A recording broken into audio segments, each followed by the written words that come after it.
This is Anchor, and once again you're watching the Krytan Chronicler.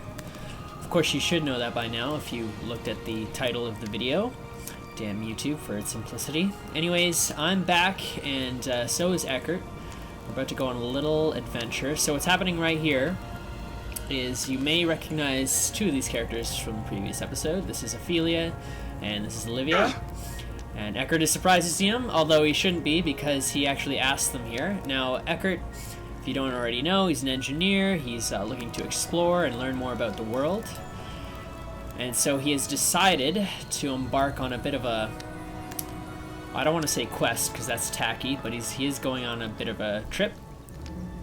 So, if you don't know already, he is from Divinity's Reach. That is the human capital of Tyria, at least right now. But he's looking to branch out and see more of the world. And you may also recognize another character from a previous episode. This is Boston. He's changed his look a little. But Eckhart's obviously happy to see him again.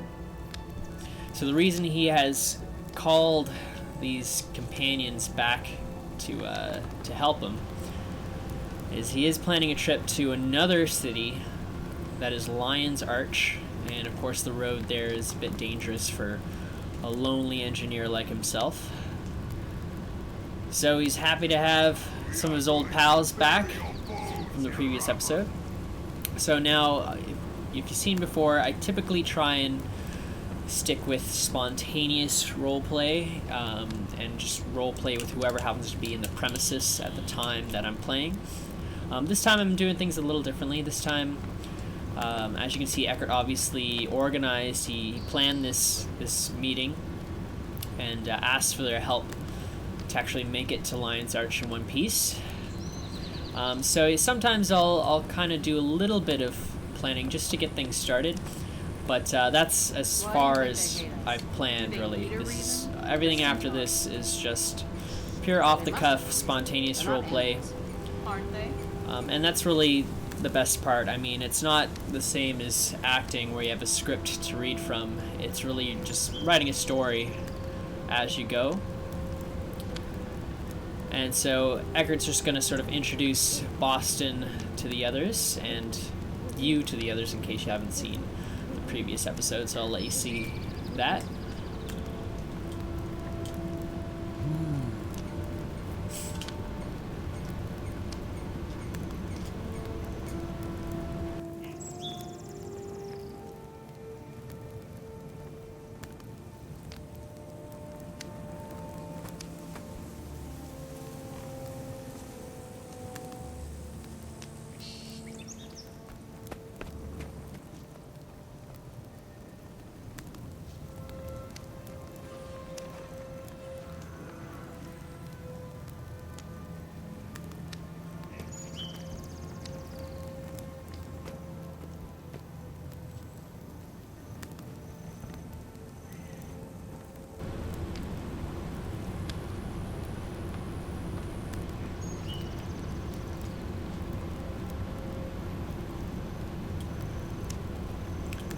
So there's the typical suave Boston, flirting a little.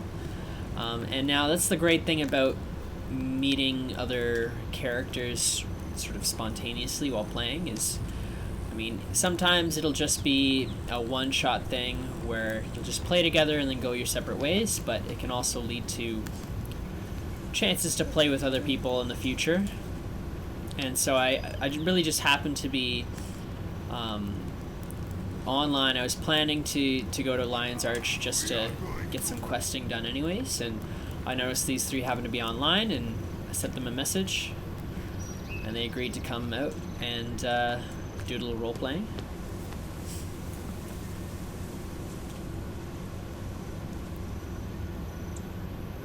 And it's always interesting to see when different groups of people that you've met come together and meet each other.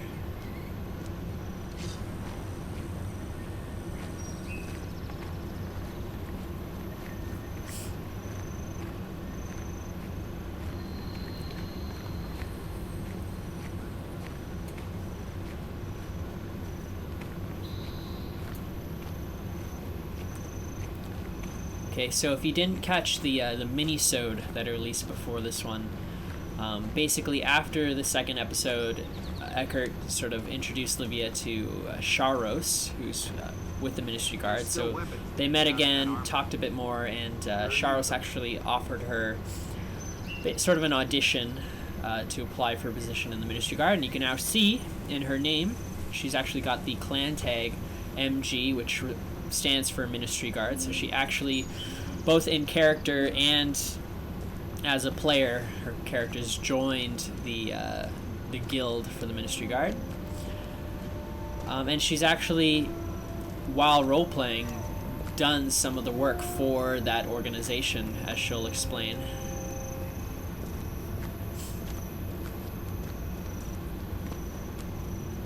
I could outrun a centaur.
So you may be wondering while they're talking where Boston disappeared to. Unfortunately, we didn't really make it clear that we were walking there.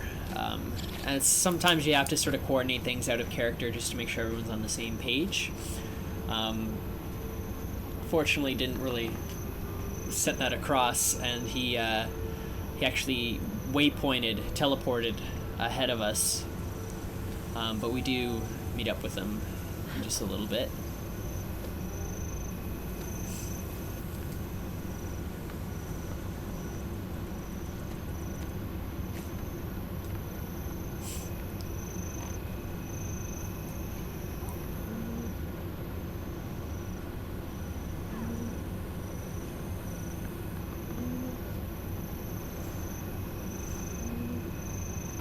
It's also important to note that Ophelia and Livia, even though they showed up together and they were together in the previous episode, those two characters don't actually know each other outside of their connection to Eckhart. That's really when they met, was when they were working for Eckhart, and they just happen to show up at the same time, but they don't actually know each other, even though the players are familiar with each other. And here Boston catches up with us.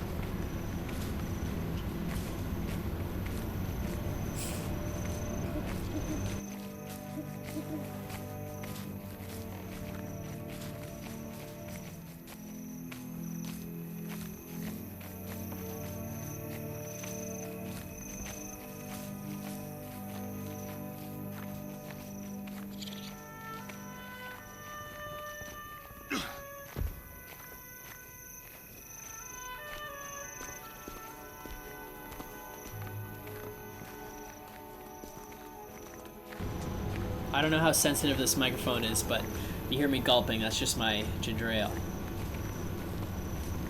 Gotta stay hydrated when casting videos.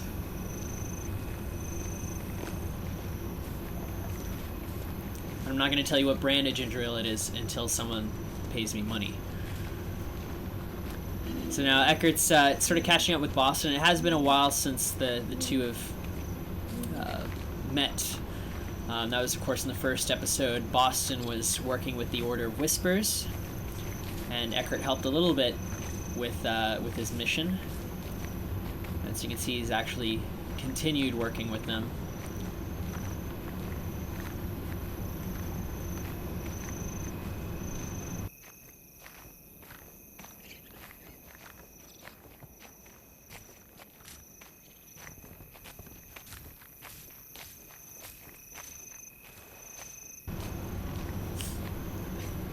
And right up here we have one of my favorite things about Guild Wars 2.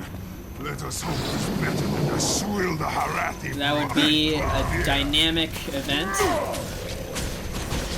So just to explain what's going on, we're actually going to hear right now. That ale is the life's blood of this monster. We have to get it back. So as the abbot explains, the abbey's sort of main export is their ale, which has been stolen by the centaur. Stole our ale. We have to get it back before they drink it all. So Eckhart and the gang are just going to help out a little.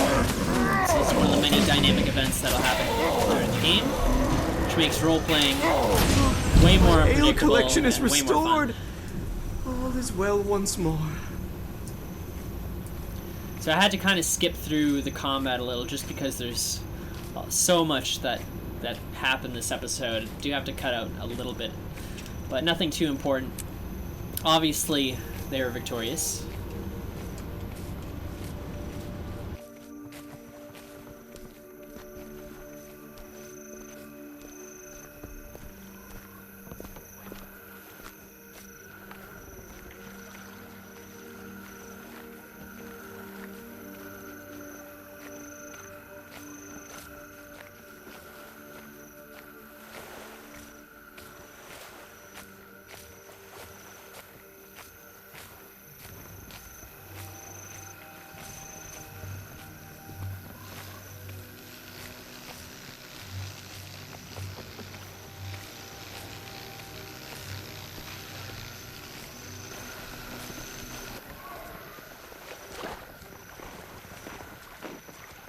And so I just skipped a little bit, but those are just two NPCs we rescued.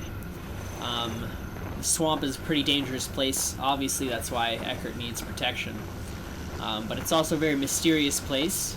You've never been there in the game. And very interesting in particular to a somewhat engineer-scientist like Eckhart.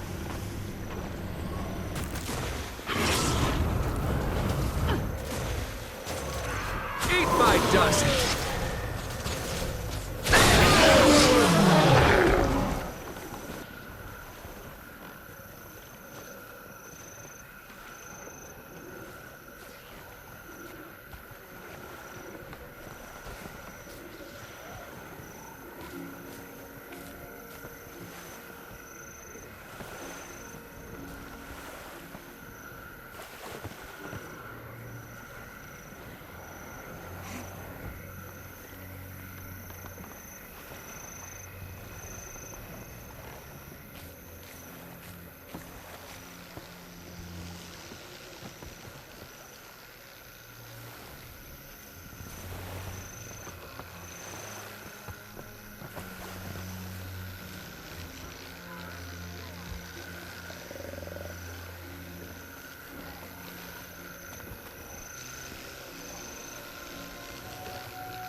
So now what Eckhart is explaining is that he was here before, his turret exploded, and there's a piece missing from his turret that he kind of wants them to help him look for.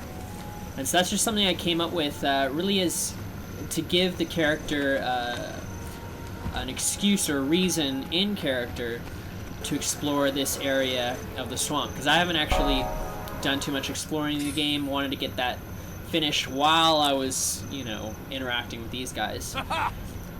So again, all you have to do is really create a context for you to be there, and then you can just roll with that. So even though I was really there to use the viewpoint, as you can see right there, and collect that sort of achievement, you could say, it wouldn't really make sense for my character to just say, oh, I want to, you know, stand on this hill and look out across the swamp. You know, you need to create a context that actually makes sense for that character.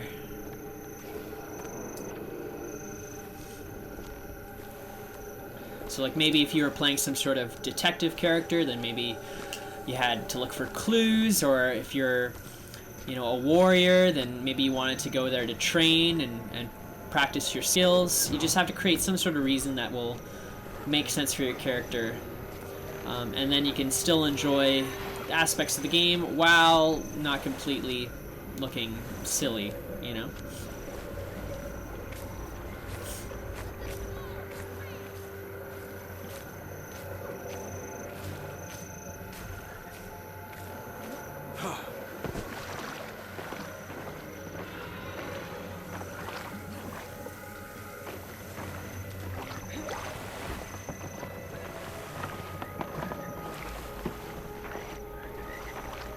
So Eckhart, naturally curious as he is going to check out this little hut in the middle of the swamp. I'm always into taking little detours when I travel, which is one of the reasons I love walking to places instead of teleporting there.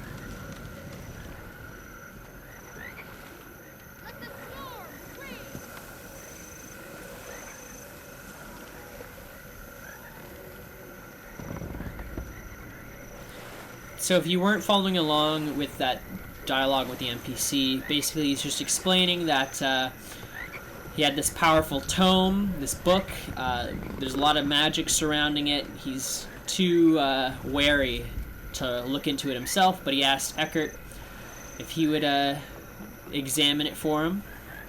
So Eckhart, you know, is a little inquisitive, so obviously he's gonna jump at the chance to learn something new. Unfortunately, dragging his friends along with him.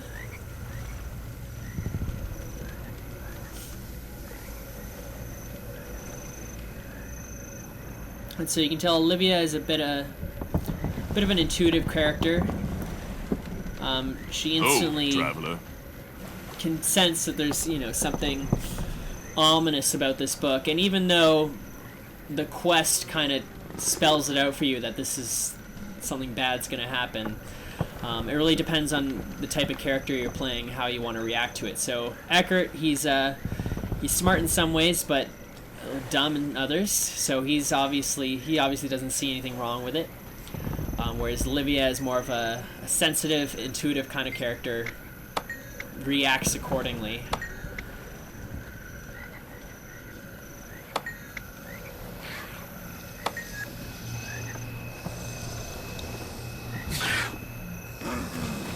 I feel good.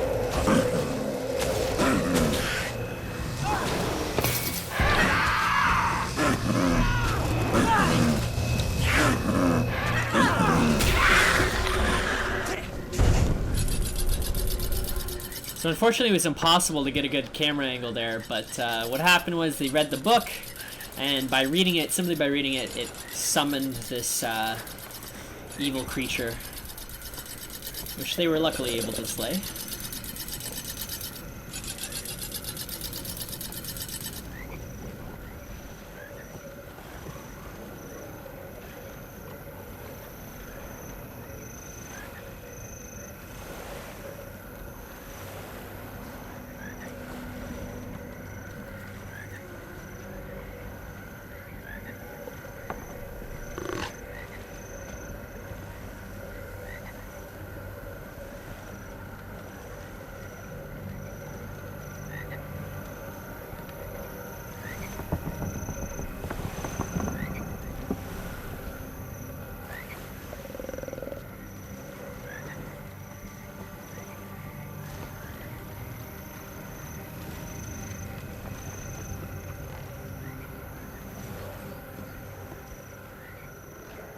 Oh, traveler.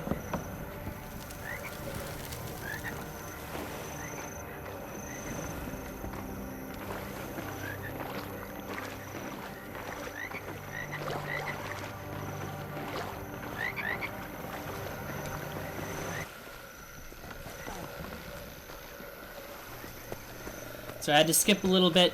Basically, they're just sort of wandering through the swamp, trying to get back on track to the road they were headed on.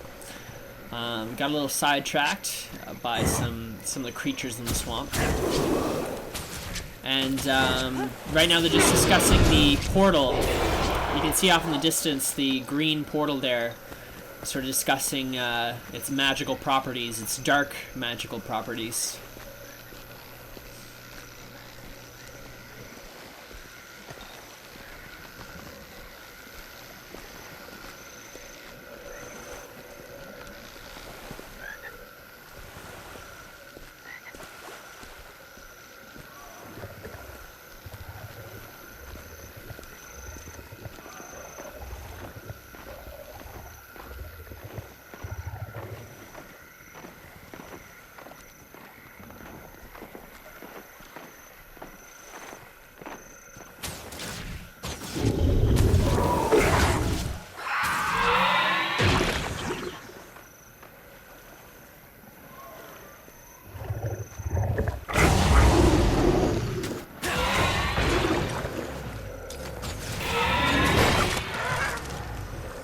Eat my dust!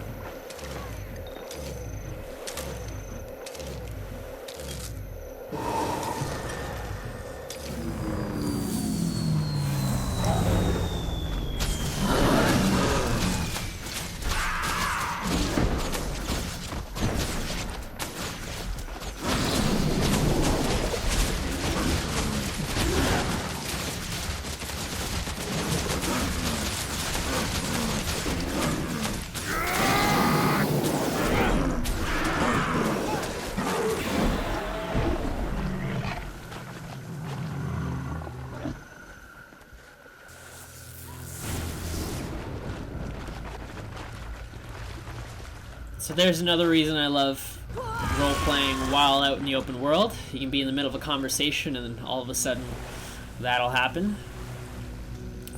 So Eckhart was just asking Boston if he was a musician, because he mentioned a bit about performance. And it also, the world can seep its way into the story you're telling and sort of influence what you're doing and what you're talking about. And so as a result, it really pushes them into this conversation about the dark arts and the ethics surrounding its use.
So now this is not Lion's Arch, this is just sort of a little outpost on the road there.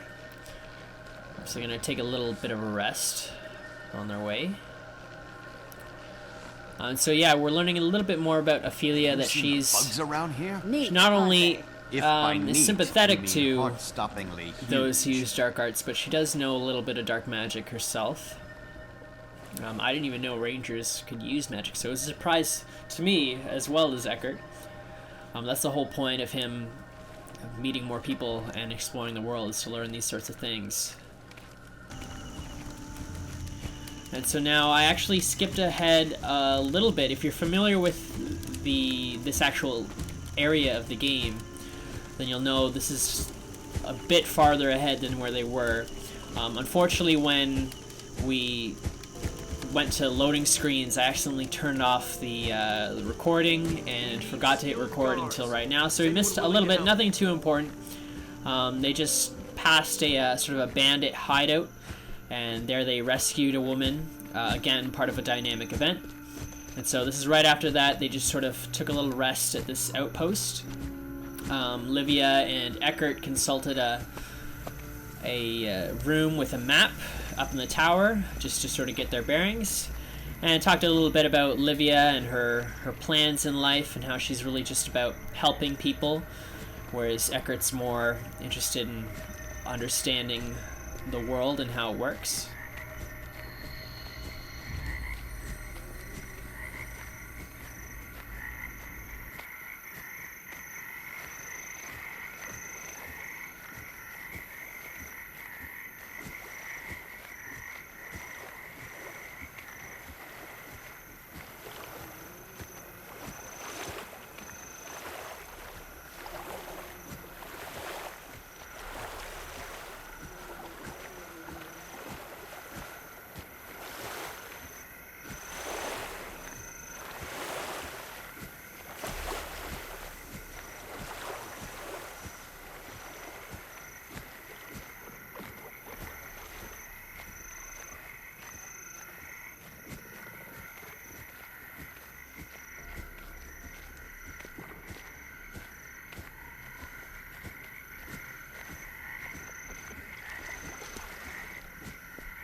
And so what Livia means there is, as I mentioned before, she's working with the Ministry Guard, and they primarily deal in protecting the city. They're sort of like the police of the city, and that's, of course, for Divinity's Reach. And so she has to spend a lot of time standing around protecting nobles, essentially. But again, if you remember from the first episode, Boston isn't really too forward about his nobility. He was born a noble, but he kind of lives more as an agent of the Order of Whispers, so it doesn't really matter all too much about his birth. But these events that Livia mentioned, these are actual events put on by other role players, where different characters or players who play nobles in the game will get together and do what nobles do. I'm not too familiar with what goes on, but hopefully we'll see some of that in the future.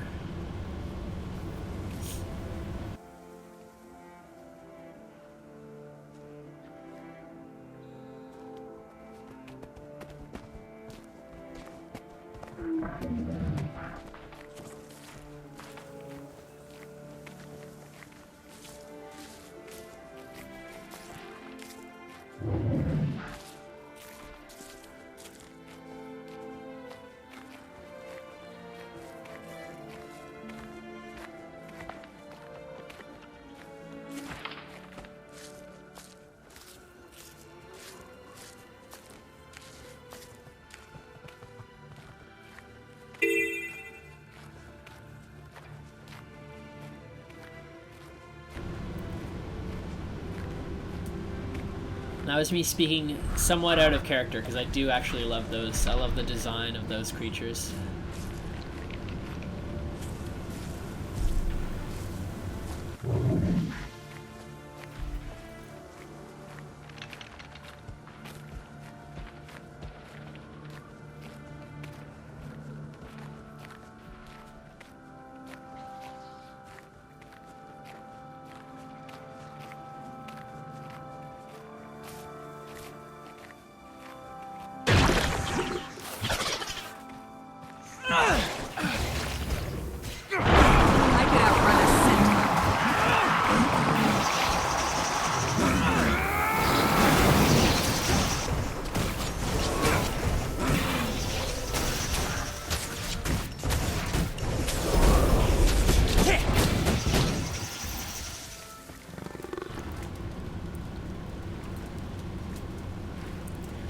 Now, if you pay close attention, you can actually notice that this area is a little bit out of the level for Ophelia and Livia. They're a bit of a lower level character to normally play in this sort of area. Of course, the nice thing about playing with a party is you can still sort of explore these kinds of areas, but it's a bit harder. That's kind of one of the reasons I'm not a big fan of the leveling system in general. I mean, this game's a bit better than most games in that it will scale down your level, if so more experienced players can still play with their friends without being completely overpowered. But at the same time, it does limit where you can go and who you can play with and what quests you can do when. Which is why I'm not a big fan of leveling in general, even though it's probably the most central part of role-playing games in general. But I kind of feel it's a little outdated, especially when I'm trying to roleplay.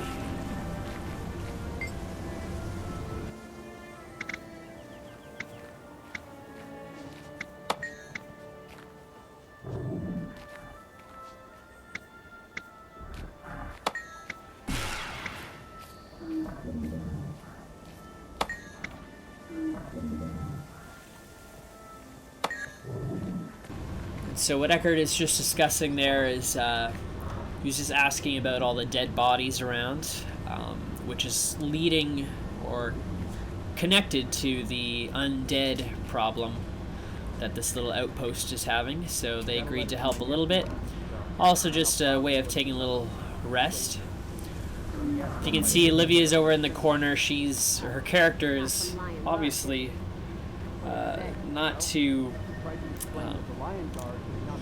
feeling too good about the situation, feeling a little queasy over in the corner with all the dead bodies. Sorry to hear that, friend. He'll come around.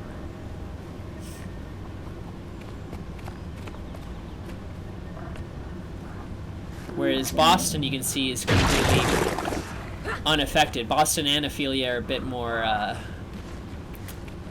desensitized to seeing this sort of stuff. Obviously, Ophelia is a seasoned mercenary, and Boston, of course, has dealt with the undead before as an agent of the Order of Whispers. And Eckhart is barely compensating just with the mask you can see put on a little bit earlier. And again, not really a necessary thing, but I like to sort of play with the avatar options that are provided in game. So whenever he's in a sort of toxic area, he'll switch his goggles for a mask.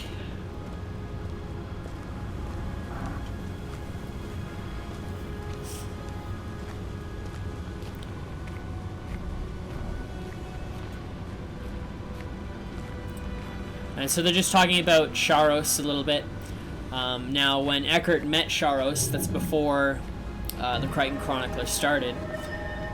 It was in Kessex. Gods, I hope she didn't wander into the swamp. And It's taking Sharos explained to him send more guards. Your that cat is the least of our worries. he used to own his sort of a castle, so he was a bit of a noble himself. His family owned not a castle, but sort of a stronghold like this one. But during the battles in Kessex Hills, his stronghold was taken over by the Seraph, who are like the army of Divinity's Reach, and it was used as a fortress for their operations.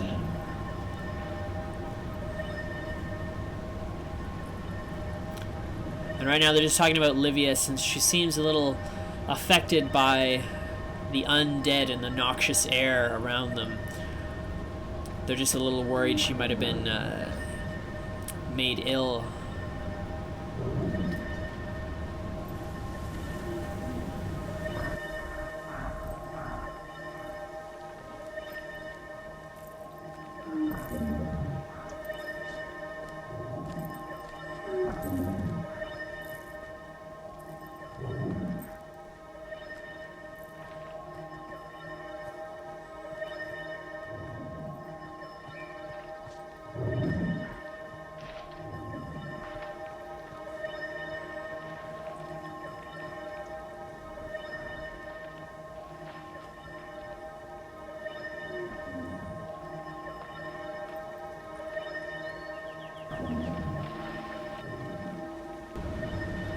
And again, the party chat, which is the blue chat there in brackets, this again just out of character dialogue, just to coordinate if you have to take a break, if nature calls.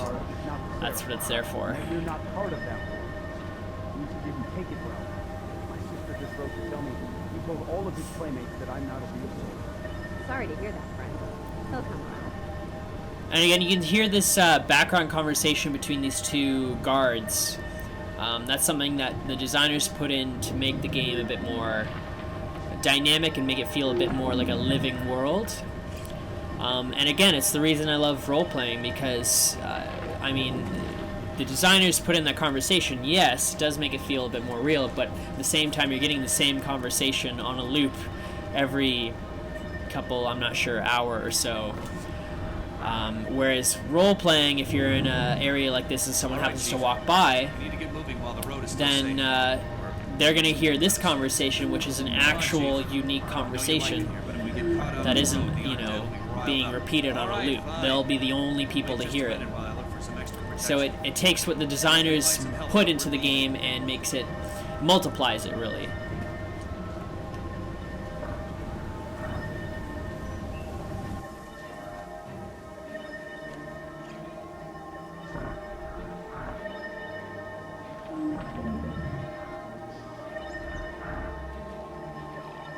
Huh.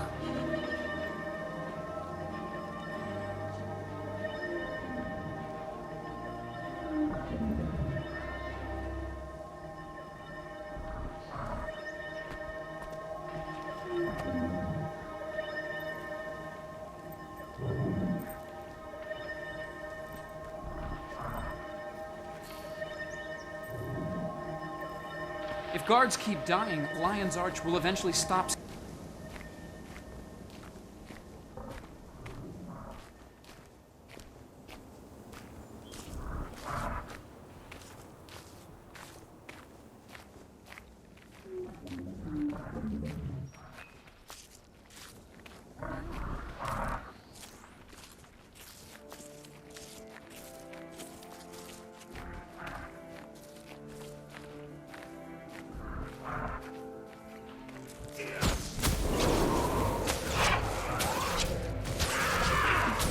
Venom, too strong.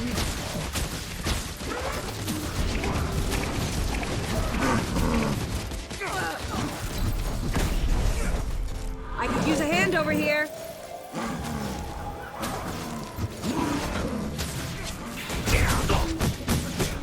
Eat my dust!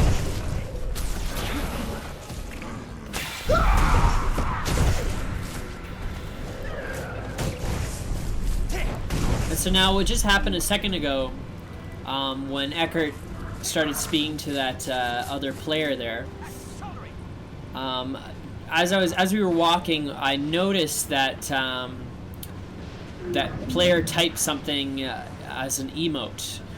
And so, of course, you're going to come across a lot of different players who are just interested in playing the game. They're not role players. But when someone does something like that, it's a good sign that they are not only role-playing, but they are interested in, or at least open to role-playing with other people. So as they were walking by, you know, she emoted that she was, you know, kind of observing them. And so I thought I'd take advantage of that opportunity to introduce Eckhart to this new character. And of course, the whole point of the series is to get to know more characters and to show role-playing, what role-playing is in action. So it's a great opportunity to meet other people when you're traveling on the road. Just like you would expect if this is really a story and these characters are traveling, obviously they're going to meet people as they travel along. But the nice thing is, as opposed to a regular story, this is all unplanned and unscripted. And of course I had no idea that she was going to be there, or that that player would even be interested in playing.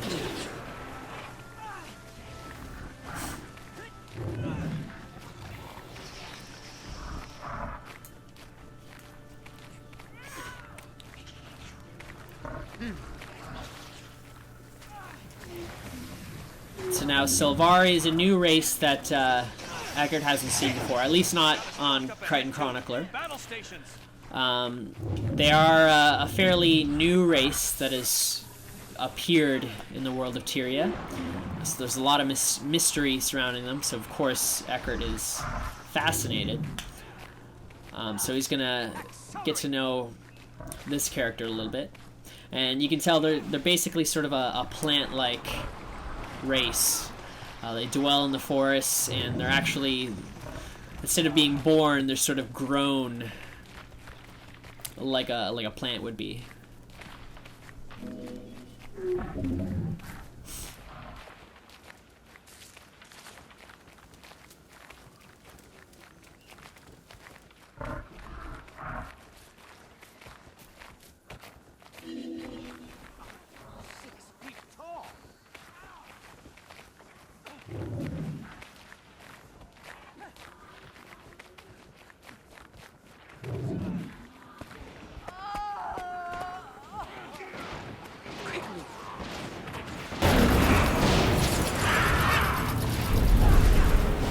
So we actually stumbled onto a pretty big event here.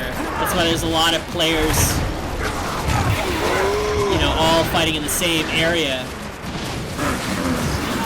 And so we just jumped in and joined it, even though not all these players are actually role-playing. From our perspective, I mean, they could just be other adventurers, warriors, people just traveling on the road.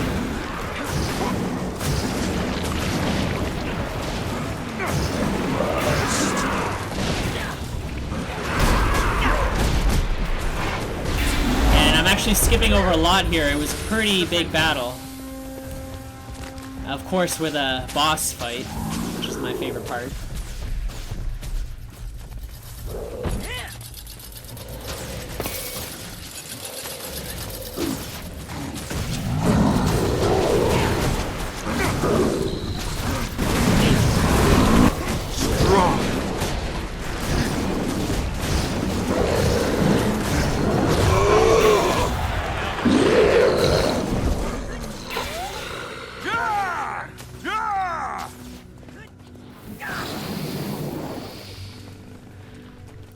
So what I was getting at before is that role-playing is really what you make of it.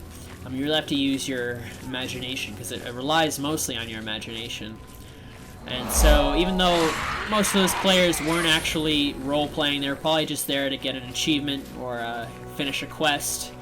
But from the perspective of our characters, you look at it however you want to, or whatever suits the story. So they happened to be traveling along the road, and they saw this big battle break out, so it could have been, you know, an organized expedition to take down some of the undead, some of the risen. Or it could just be a group of travelers who happened to be caught up in this battle like we were. So from our perspective, even though they weren't role-playing, from our perspective, they're just more characters that populate the world and the story.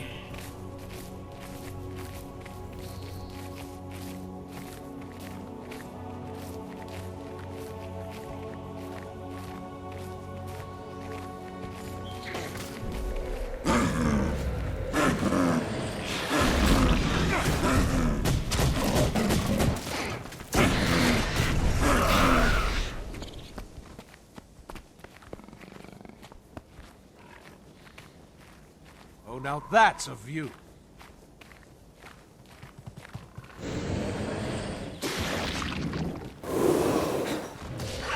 Replenishing.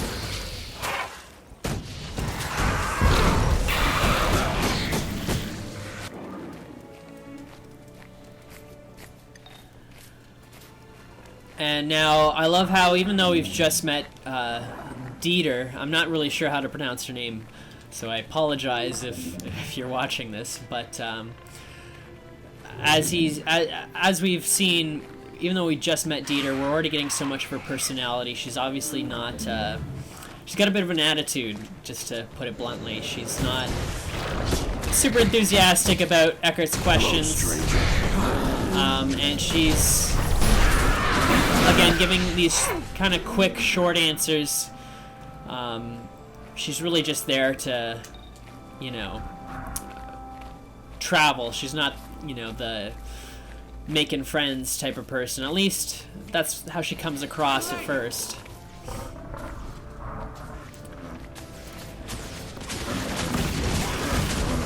But she also seems like a bit of a carefree kind of person. Even though she's not, you know, the most jolly type of character, she doesn't take things too seriously at the same time.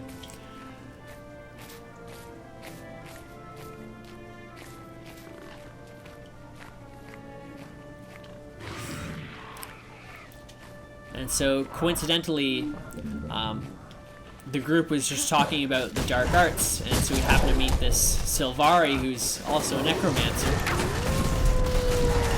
which, just as a happy accident, really tied together with the conversation they were having.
So as Ophelia points out, this is not your typical Sylvari, as they usually are more open and inquisitive, kind of like Eckhart. Whereas this Sylvari in particular seems a bit more nonchalant and a bit more laid back. So it figures that Eckhart finally meets a Sylvari. He's very curious about them as a people. He happens to meet the only Sylvari who, you know, doesn't care about the dream or the tree from which they were born or anything about their culture, really. And you can tell she's actually not too overjoyed about being a Sylvari. She can tell she's a little kind of annoyed at the stereotypes that surround them.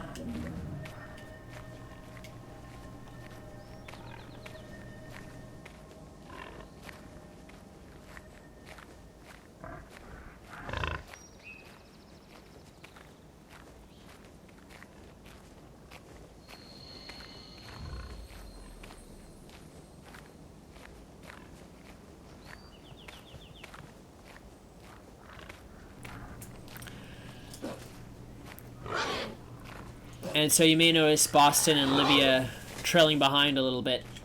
They're of course engaged in their own conversation, which is great. And when you're traveling with a party, you know, you want everyone to have their own input to the role play. So even though Eckhart and Ophelia are kind of focused on Dieter, doesn't mean that Boston and Livia can also get some role playing in there and get to know each other's characters as well. And so now you can see they've actually made it to Lion's Arch, at least almost. You can see that's it off in the distance. And again, I just love the design and the world that's created here, which is one of the reasons, again, I like role-playing out and abroad.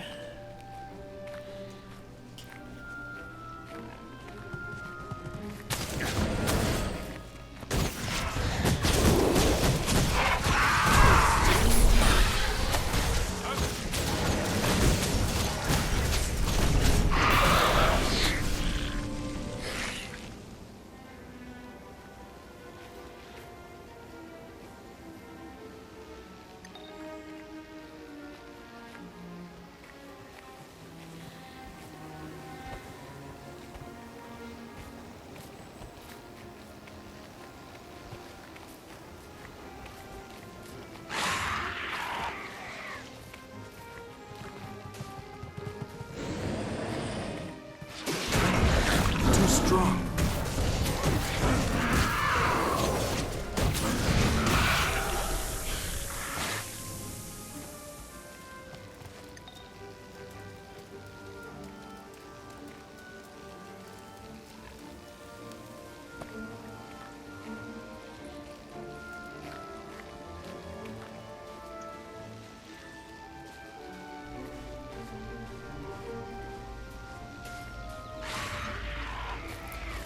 And so if you don't remember, Kellic was the bad guy, you could say, from the first episode when Eckhart helped Boston protect the Queen from an undead attack. And Boston was basically just retelling the story to Ophelia.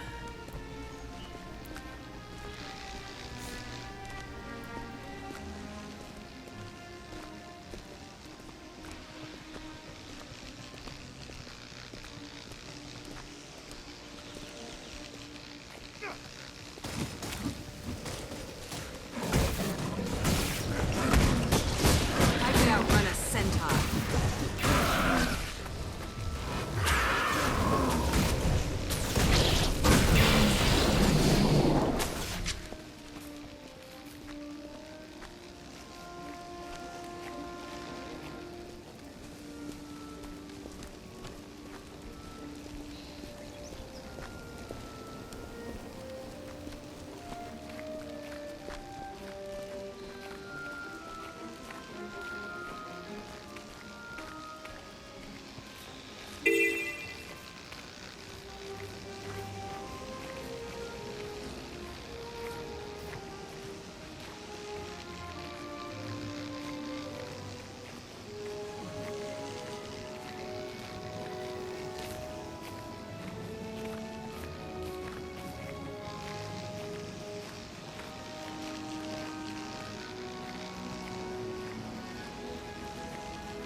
You stay.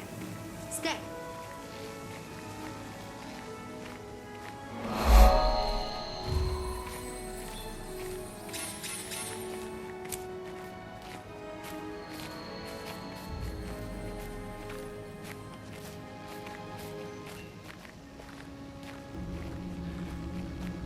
And again, as I mentioned before, Eckhart, smart in some ways, pretty dumb in others.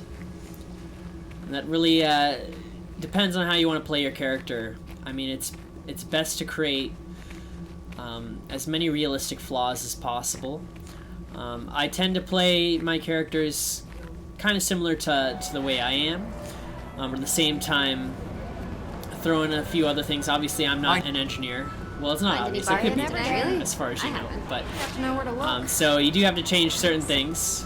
But I tend to try not to stray too far away from my own personality, just because I'm not, you know, a terribly good writer or actor. And so if I were to play someone, I don't know, who's incredibly hilarious all the time, that would not go over very well. There would be very silly, stupid jokes. So I tend to stick with what I know. Write what you know, that's what they say.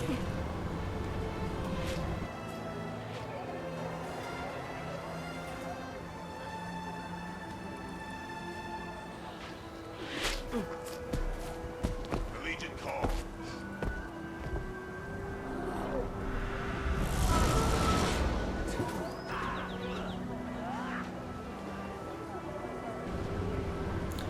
And so if the frame rate drops tremendously here, it's because fortunately my computer couldn't handle Lion's Arch too well, at least not that and the recording software at the same time.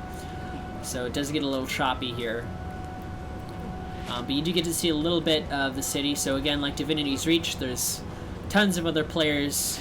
It's probably busier than Divinity's Reach. So there's lots of other conversations going on in the background. It might be a little difficult if you're following the chat box. But like I said before, just follow those conversations that you're focused on, like the ones that your friends are saying, and you should be okay. But at the same time, it's kind of fun to see all the other conversations and little dialogue going on all around you. And it really makes you feel like you're in a living city. Because these are all real people. They're not NPCs. They're actual players. Many of them who are role-playing and living out their own stories simultaneously.